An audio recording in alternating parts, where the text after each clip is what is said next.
Empecé con un beso, con un abrazo en el mundo homosexual y terminé teniendo sexo hasta con 8 personas, 8 hombres distintos en un solo día.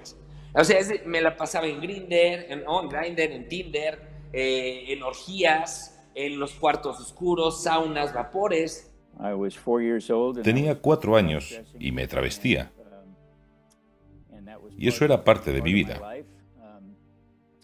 Me travestí la mayor parte de mi vida hasta el momento en que me casé y tuve 2 hijos. Fui a un especialista de género que me dijo que necesitaba terapia hormonal y pasar por una reasignación de género para resolver mi disforia de género. Yo tenía hambre de esta masculinidad, y el hambre, con el tiempo, se volvió cada vez más y más fuerte. Y al no conseguir sacar de mi interior esta masculinidad, que era innata, porque es innata dentro de cada uno de nosotros, llegó un momento en el que explotó en relaciones íntimas, en relaciones sexuales con otros hombres.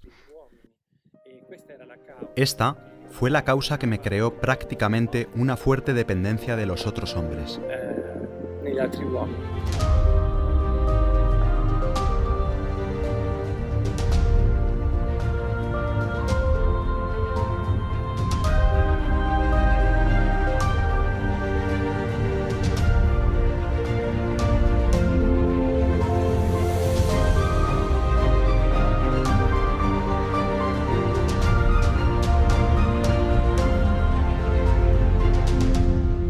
Pero sobre todo, gracias, mil gracias. Mauricio Clark es un popular reportero mexicano.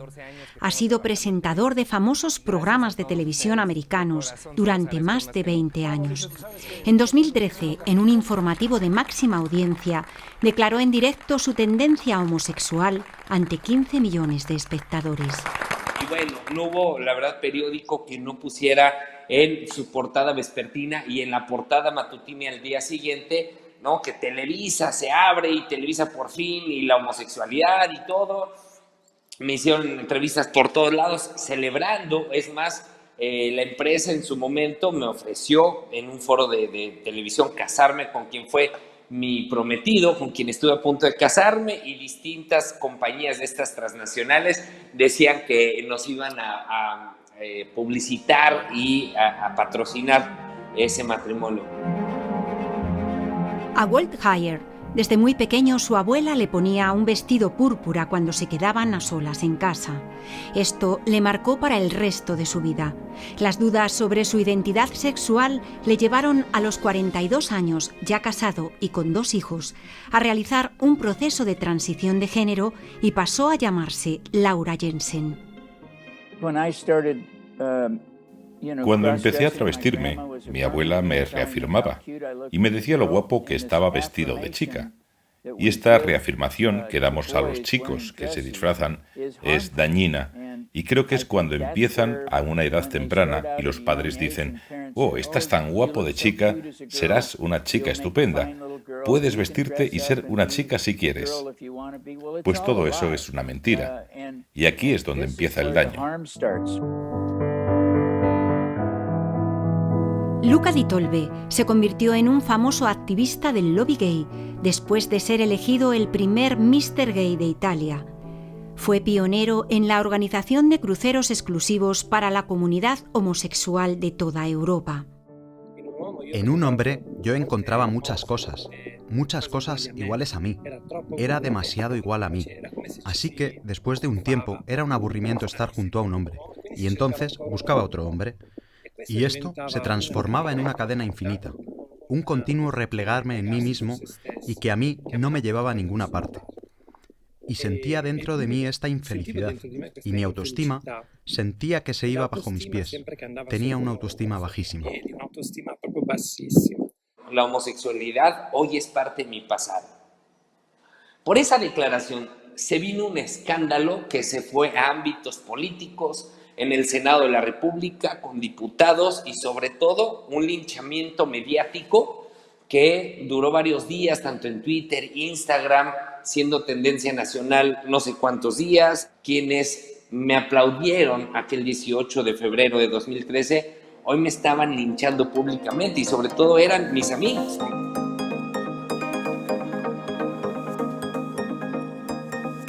En 2019 se publicó en la revista Science el estudio genético más amplio realizado hasta hoy sobre la orientación sexual.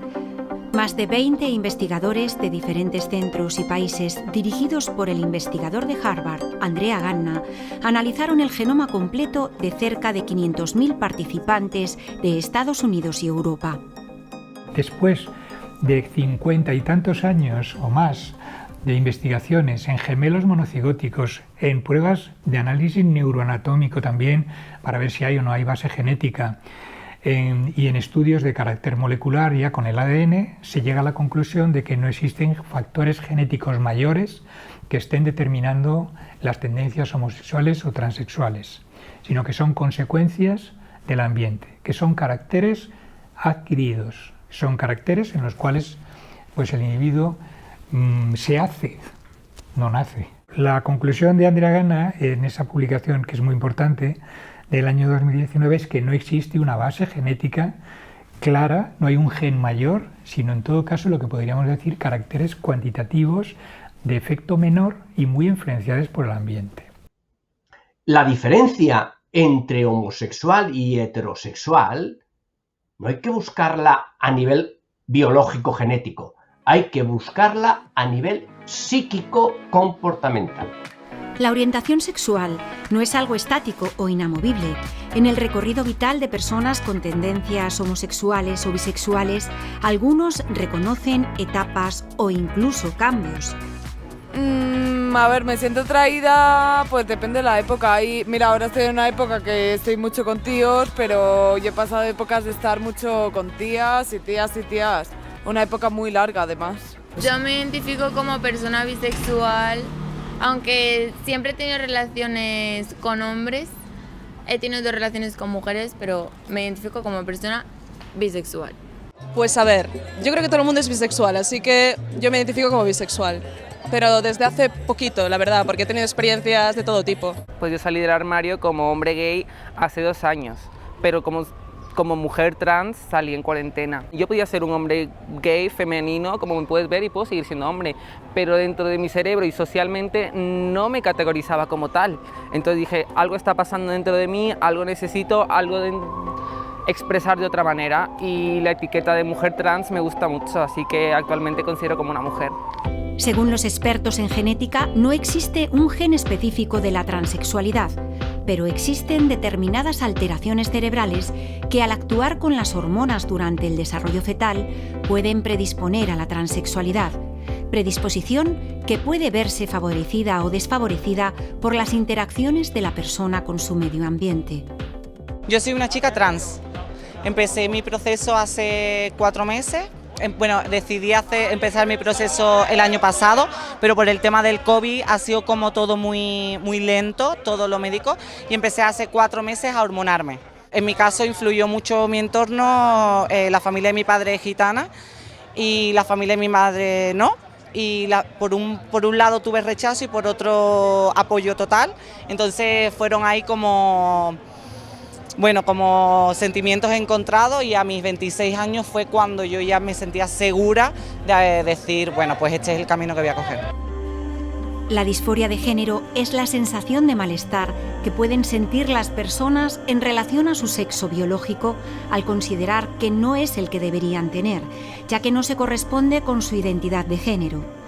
Esta discordancia puede provocar estrés, ansiedad y problemas de autoestima.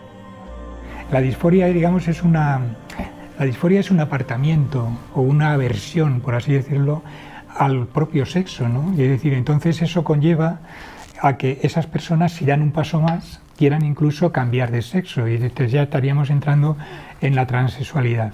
Claro, todo eso requiere, en el caso de dar ese paso, requiere unos tratamientos que son bastante agresivos, porque entre otras cosas son tratamientos que llevan farmacología por un lado, es decir, tratamientos hormonales para el cambio de todos los caracteres secundarios y en fin, físicos, pero también incluso ya una cirugía específica para cambiar los genitales, y eso ya es mucho más serio porque además son tratamientos irreversibles. Durante los últimos años, en un gran número de países del mundo occidental, se ha producido un aumento repentino de adolescentes que afirman tener disforia de género y se autoidentifican como transgénero. Sí, hay un gran crecimiento en el número de clínicas de género en Norteamérica en particular. Yo vivo en Estados Unidos y hay un gran incremento de clínicas de género centradas principalmente en los niños con disforia de género. Así que es una industria en crecimiento y me pregunto cuánto de esto está motivado por el juego financiero, porque es un campo muy lucrativo de la medicina. Ha habido un aumento en lo que es en la demanda. Por ejemplo, en la unidad de identidad de género, de la cual trabajo yo aquí en la Comunidad Valenciana, que actualmente yo llevo Valencia y toda la provincia, hemos pasado, por ejemplo, de hace 10 años a una demanda de unas 40-50 personas nuevas al año a una demanda de unas 160 personas nuevas al año. Eso es una cosa. Luego el aumento importante de esa demanda viene sobre todo de las personas menores de edad. Es decir, la mayoría, si bien sigue viniendo personas mayores de edad, generalmente la mayor parte de la demanda van a ser adolescentes y luego jóvenes adultos. Antes de 2012 no había literatura científica sobre niñas de 11 a 21 años que alguna vez hubieran desarrollado disforia de género. En la última década esto ha cambiado drásticamente.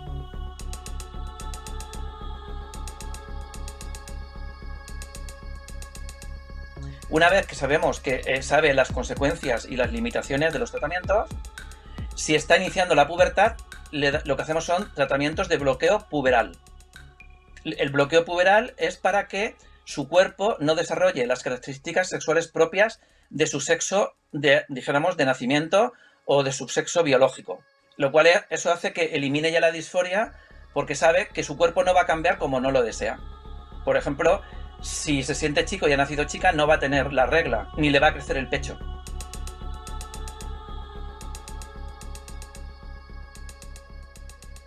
Eso tiene unas consecuencias graves en su cuerpo porque disminuye mucho el crecimiento y además tienen problemas de desarrollo óseo. En febrero de 2021, la revista científica PLOS ONE publicó los resultados de un estudio a corto plazo de la supresión puberal de jóvenes de 12 a 15 años con disforia de género. Se observó que los bloqueadores de la pubertad no alivian la angustia psicológica de género, ni hay beneficio medible. Sin embargo, comprobaron un estancamiento en la altura y una menor densidad ósea en estos adolescentes cuando completaron el bloqueo químico de su pubertad. Las hormonas de la pubertad están vinculadas a cambios no solo en el cuerpo, sino también en el cerebro. En los niños es una temeridad, no está desarrollado su cerebro y tampoco esa red de la percepción del cuerpo. Los datos afirman que el 90% de los casos cuando llegan a la adolescencia se les ha pasado, porque ya la red también se ha desarrollado suficientemente y perciben su identidad perfectamente. Los padres que tienen hijos con disforia de género suelen recibir información falsa. No saben qué hacer. En el caso de niños y adolescentes, son los padres quienes deben tomar decisiones sobre sus hijos bajo la premisa del consentimiento informado, que implica el conocimiento de la verdadera naturaleza de la práctica médica, sus consecuencias y las posibilidades de que su aplicación cause daños físicos y psicológicos a largo plazo. Y todo eso requiere un proceso de entrevistas con el chico, la chica y con la familia, ¿vale? Y también valoramos en la familia la información que nos suministra, porque muchas veces, si imaginemos en niños o niñas que a veces pues tampoco comunican mucho según la edad, porque a veces me llegan niñas o niños de 3 años, de 4 años, de 5 años, que claro, están en una situación que no es la habitual y tienen vergüenza para hablar. Por lo tanto, la comunicación viene más de los progenitores. Cualquier niño al que se le permite la transición médica o quirúrgica es vulnerable, porque son niños. Y los niños son simplemente vulnerables. Y es un experimento porque esto es nuevo. No hemos hecho antes esto con niños. No hemos puesto a las niñas testosterona, no hemos puesto a los niños estrógenos, no hemos pausado y bloqueado la pubertad en niños pequeños. Así que no tenemos los datos para saber cuáles son los daños y los riesgos a largo plazo para los niños al hacer esto. Es un experimento porque es relativamente nuevo nuevo y no lo hemos estudiado, no tenemos la información. Si la persona ya viene con una edad donde el desarrollo de su pubertad ya ha ocurrido, ya no hay nada que bloquear. Por lo tanto, se hace lo que se llama la terapia hormonal cruzada. Vienen adolescentes o vienen personas adultas. Ahí lo que se hace es masculinizar o feminizar a la persona en lo que desea. Los efectos secundarios que provocan las hormonas, mayormente al riñón, trombosis, dolores de cabeza, gripes, mareos, náuseas, la bipolaridad, trastornos fuertes de la personalidad. Yo soy consciente de los efectos secundarios que conlleva hormonarse. Es un proceso largo, es un proceso infinito. Plan, eso nunca se acaba, toda tu vida vas a tener que estar hormonándote porque naturalmente tu cuerpo, pues si eres un hombre biológicamente, va a derivar a la testosterona. Entonces yo tengo que seguir bloqueándome esa testosterona para que los estrógenos que me estoy poniendo pues me peguen bien. Las hormonas influyen a lo largo de la vida y desde la misma gestación se van haciendo el cableado, el femenino o masculino en el cerebro, y luego a lo largo de la vida eso se va confirmando, y si le damos las hormonas contrarias se le crea en el cerebro una serie de problemas adicionales al que tienen de la percepción del cuerpo, que hacen a esas personas continúen con un trastorno de disforia incluso a veces más fuerte. El hecho que importa es que casi ninguna de las personas a las que se les dice que tienen disforia de género, tienen disforia de género. Lo que realmente tienen es dismorfia corporal. Tienen trastornos de adaptación social, están deprimidos, tienen ansiedad, tienen trastornos sociales, principalmente es social. Para los jóvenes son trastornos de adaptación social. Y lo que sucede es que ahora todo este movimiento con la identificación como transgénero lo llamamos contagio social. Lo que significa es que cuando ven a un chico haciéndolo, los otros chicos empiezan a hacerlo. Así que realmente tiene muy poco que ver con la disforia de género. Así que realmente nos equivocamos al representar la disforia de género tremendamente. Por eso vemos un aumento del 200 o del 300% en las personas que se identifican con disforia de género. Realmente no la tienen. Keira Bell es una joven que en marzo de 2020 interpuso una demanda contra la clínica Tavistock del Sistema Nacional de Salud británico, en la que realizó su transición a hombre cuando era una adolescente. Fue sometida siendo menor a unos tratamientos irreversibles que no han resuelto su disforia. El Tribunal Supremo falló a favor de la joven. Como Keira, cada día salen a la luz nuevos casos de personas que se arrepienten de haber realizado el proceso de transición. Te empujarán por este camino, te darán las hormonas, harán todas las cirugías y así no se preocupan realmente por ti. Y por cierto, cuando acudí a ellos varios años después de haber pasado la cirugía y les dije, ¿saben? No creo que esto me haya ayudado realmente. Los doctores continuaron diciendo, bueno, solo necesitas darle más tiempo. Y yo dije, bueno, le di 8 años. Eso me parece mucho tiempo. Hay tratamientos que van a producir una infertilidad. Por lo tanto, eso tienen que saberlo, porque una de las posibilidades es, antes de iniciar los tratamientos con efectos irreversibles, es hacer una preservación de esperma o de óvulos, por si en un futuro desean tener hijos propios. En el caso de la niña que va a almacenar sus óvulos, se va a convertir en un hombre en su mente. Va a hacer una transición quirúrgica y médica para convertirse en un hombre y va a utilizar sus propios óvulos para tener un hijo más adelante o viceversa. Un niño pequeño que va a congelar su esperma para convertirse en una mujer y tener sus propios hijos como mujer utilizando su esperma. Creo que tampoco es prudente dejar que esos padres tomen esas decisiones por los niños. En nuestro país, el pasado mes de mayo de 2021, se produjo el primer nacimiento de un bebé gestado por una mujer que se ha sometido a un proceso de transición masculino. Rubén Castro, de 27 años, se identifica como hombre, pero su naturaleza sexuada es femenina y su aparato reproductor continúa siendo de mujer. El embarazo se produjo tras un proceso de inseminación artificial con sus propios óvulos que fueron congelados antes de iniciar el tratamiento hormonal masculino. Eso va a ser perturbador para el desarrollo psicológico del niño, el desarrollo de la identidad sexual del niño. Y es aún peor cuando estas madres, que pretenden ser hombres, ocultan a su bebé su propio sexo y se refieren a su hijo o hija como hije, dándole un género neutro. Están robando a su propio hijo la parte más fundamental de su identidad y la parte más esencial de su capacidad para probar la realidad. Si un niño no puede confiar en que su propio cuerpo físico le diga quién es, cuál es su sexo, si un niño no puede confiar en la realidad física básica, ¿en quién o qué puede confiar? Esto es un grave abuso psicológico de un niño. En algunas unidades de género de nuestro país, el primer encuentro de las familias ya no lo tienen con un psicólogo, sino con un endocrino. Tanto psiquiatras como psicólogos solo darán apoyo y evaluarán a los pacientes si existe una psicopatología asociada. En España y en la gran mayoría de las clínicas de género del mundo, el nuevo enfoque para un niño que llega con confusión de género es, primero, citarle con el endocrino. Lo que significa que el médico dirá a los padres que deben confirmar al niño que es de un sexo diferente y comenzar con las hormonas. Estos niños no deberían tomar ningún bloqueador hormonal ni ninguna terapia hormonal. Destruirán sus vidas haciendo esto y no deberían hacerlo.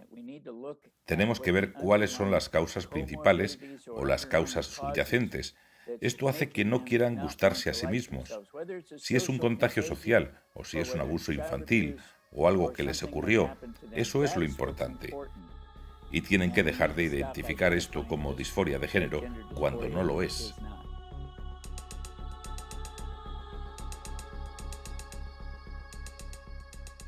Y luego hay personas que además necesitan modificaciones que solo se puede conseguir con cirugías.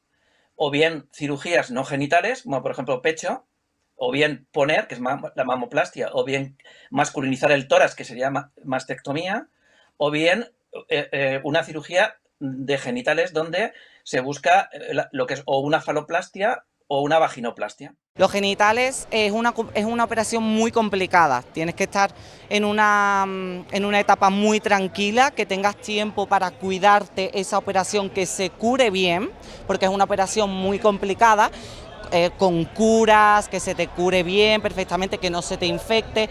La prestigiosa revista norteamericana The New Atlantic, en su número 50 de 2016, publicaba los resultados más amplios y concluyentes realizados hasta la actualidad, donde se incluyen más de 500 investigaciones científicas sobre la orientación sexual y problemática transgénero. Una de las principales conclusiones explica que, en comparación con la población general, los adultos sometidos a cirugía de reasignación de sexo tienen aproximadamente 5 veces más probabilidades de intentar suicidarse. ¿Por qué la medicina y la psicología convencionales consideran que no es ético extirpar un brazo o una pierna sano si la persona dice que se considera un amputado atrapado en un cuerpo normal? La medicina y la psicología convencionales dicen: lamentamos que tengas un problema psicológico, no te vamos a mutilar. Sin embargo, si esa misma persona va al médico y dice que está atrapado en el cuerpo equivocado, que desea que le quite los órganos sexuales, entonces el mismo médico o el psicólogo diría: oh, por supuesto, naciste en un cuerpo equivocado. ¿Por qué está sucediendo esto? Esa es la pregunta. Hay que poner fin a todos estos tratamientos precoces y, de hecho, muchos países ya están deteniendo este proceso. Muchos de los países están diciendo ahora que no hay más hormonas para los niños pequeños. Es un nuevo ajuste. La gente y también los legisladores de otros lugares se están dando cuenta de que están perjudicando a los niños, porque darles terapia hormonal y transición a una edad temprana es de hecho un abuso infantil psicológico y emocional. Es un abuso infantil, es arruinar a los niños. Por decirlo de alguna manera, creo que son gente un poco, los homosexuales son gente un poquito más abierta de mente, ¿no? Porque se han llegado a ese punto, ¿sabes? Pues a lo mejor sí que a veces se cierran un poco, pero yo creo que al haberse abierto a llegar a ser homosexuales, también pueden dejar abierta la puerta a volver a ser heterosexuales, ¿sabes? Pocos homosexuales pueden ser heteros. Hay más heteros que pueden ser homosexuales que homosexuales pueden ser heteros. Yo lo que pienso así.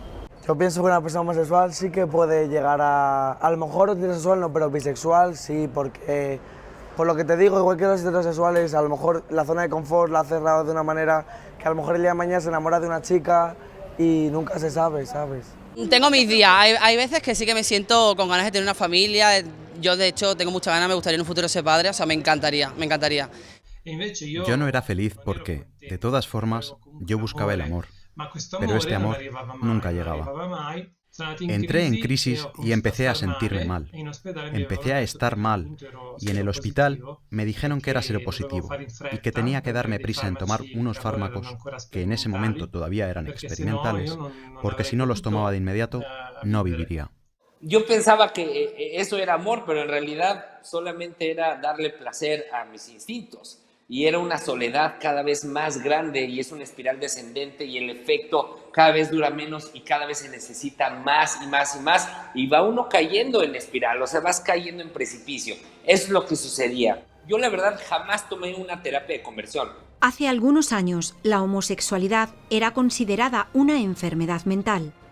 Para intentar sanarla, se utilizaron las llamadas terapias de conversión. Una de ellas fue la terapia aversiva, en la que se sometía a la persona a sensaciones dolorosas con estímulos vinculados a su orientación sexual. Se utilizaron métodos como el electroshock, la medicación forzada, el aislamiento y la humillación, unas prácticas ineficaces y dañinas. En la actualidad, las terapias de conversión a las personas con tendencias homosexuales, bisexuales y transexuales están prohibidas en numerosos países.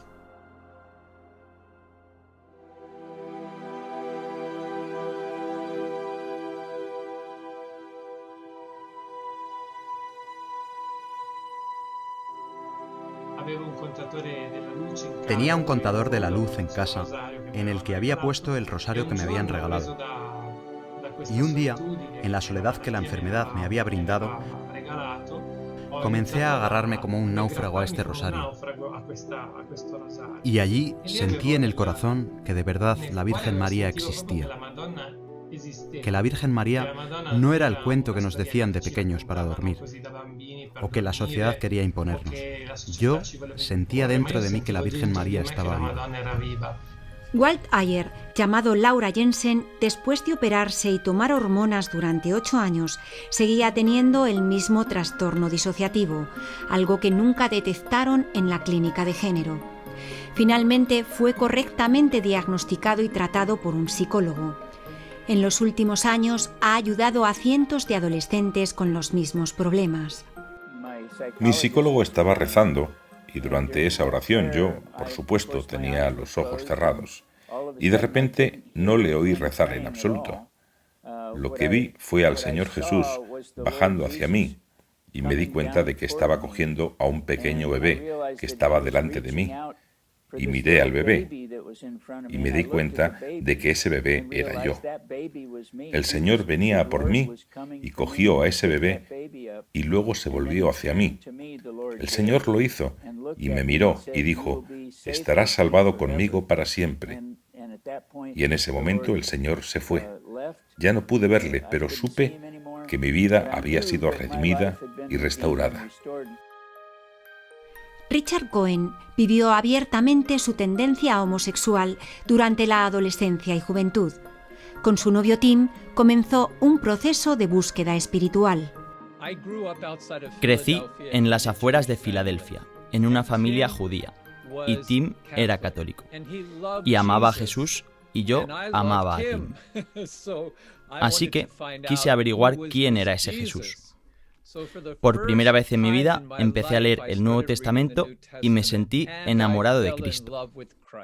Les pido perdón de corazón, sobre todo a mis queridos sacerdotes, a seminaristas, a las monjas, a las consagradas, a los consagrados, a mis queridos hermanos feligreses, porque durante años yo me burlé de todos ustedes. Durante años yo maldije a Jesucristo, yo era de los adictos que en las borracheras me burlé de la Virgen María. Tenía 30 años. En ese momento, yo creo que también haces un poco el resumen de la situación de tu vida y empiezas a preguntarte, ¿yo qué he hecho en la vida? Quiero de verdad esto. Entonces, es también una elección. Yo podía seguir siendo homosexual o bien podía elegir ser otra cosa. Yo no sabía en ese momento si podía volver a ser heterosexual, pero el deseo estaba. Yo soy de esas personas que me sumo a las estadísticas de la comunidad gay, que de estos varones, yo era uno de ellos que decíamos, desde que tengo uso de razón, desde que nací, soy homosexual. Eso es lo que yo creía. Pero realmente, y lo puede decir cualquier psicólogo y cualquier terapeuta, todos sin excepción, los más de 7,000 millones de habitantes que habitamos el planeta Tierra, todos sin excepción, venimos arrastrando las heridas que ocurrieron en la infancia, sobre todo desde el momento de la concepción hasta, sobre todo a los 10 años. ¿No? La mente es tan poderosa que bloquea, le pone 6 candados y 7 llaves a la cabeza, a esa herida para no sentirla. Esta identidad herida todavía tenía que florecer en Cristo. Y gracias a la ayuda de la psicología y de la fe, comencé a analizar mis heridas, la ausencia de mi padre, la ausencia de amigos. Todos estos vacíos empecé a llenarlos de amistades verdaderas sin sexo, de amistades reales, de personas heterosexuales de los que tenía mucha necesidad, porque había saltado ese paso en mi juventud. Y así emprendí este camino. Llegó un momento en el que me di cuenta que los impulsos sexuales hacia los hombres habían desaparecido por completo. Había empezado a sentir la liberación, a sentir la sanación de las heridas que había en mi corazón.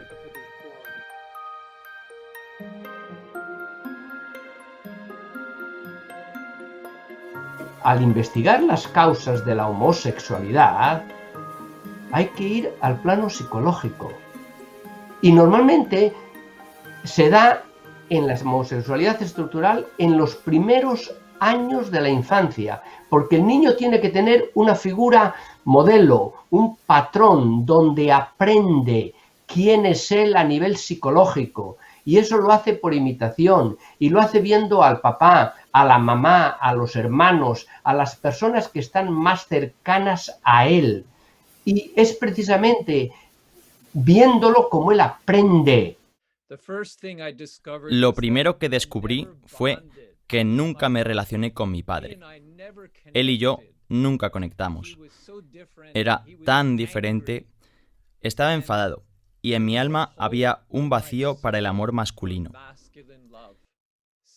En segundo lugar, estaba demasiado unido a mi madre mientras crecía. Así que interioricé gran parte de su feminidad y no tuve el modelo de masculinidad de mi padre. Cuando tenía unos 5 años, nuestro tío se mudó con nosotros. Era un jugador de fútbol profesional. Era tan maravilloso, jugaba conmigo, compartía conmigo, me escuchaba y me sentí tan querido por primera vez por un hombre. Comenzó a tener relaciones sexuales conmigo.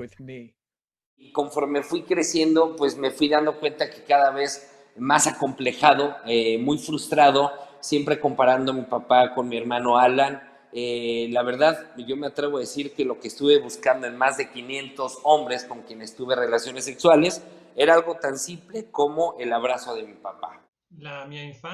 Mi infancia fue sin duda sin el cariño de mi padre, porque la separación de mis padres tuvo lugar muy pronto. Por lo tanto, no pude coger las características masculinas, empezando por el cariño y el amor que un padre tiene que dar a su hijo. Sentí dentro de mí que había algo que no iba. No me aceptaba. Tenía la autoestima muy baja y había empezado a tener impulsos románticos y sexuales hacia mi compañero de clase en la escuela primaria. Desde ese momento empecé a no dormir. Mi madre me llevó a varios psicólogos y los psicólogos dijeron: su hijo es homosexual.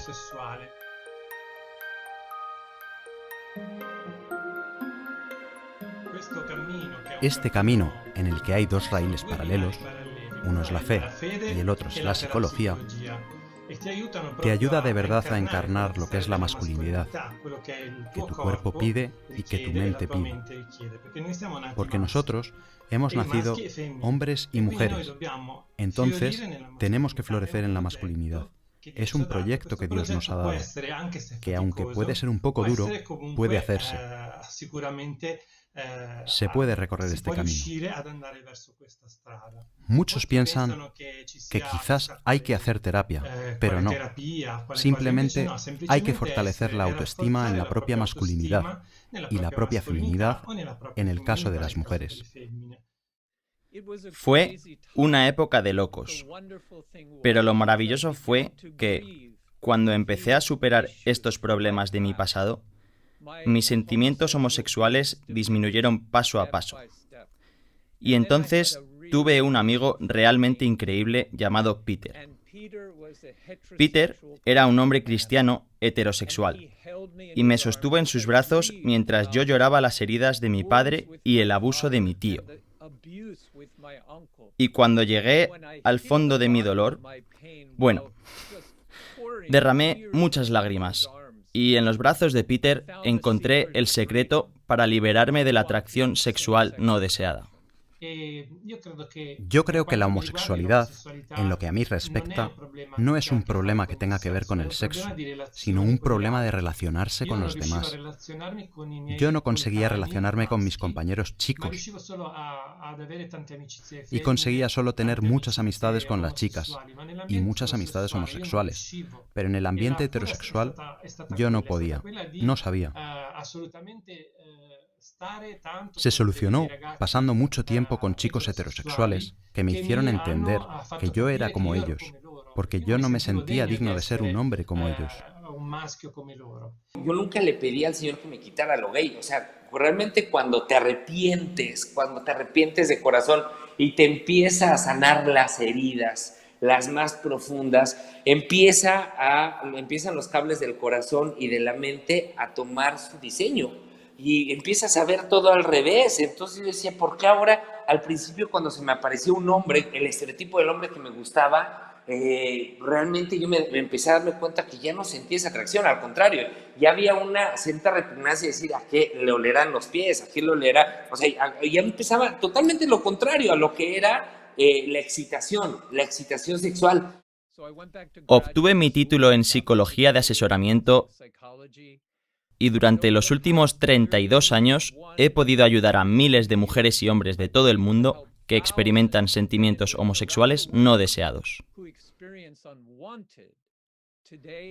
Hoy estoy casado con mi hermosa esposa Jesuk. Esta es una foto de nuestra familia.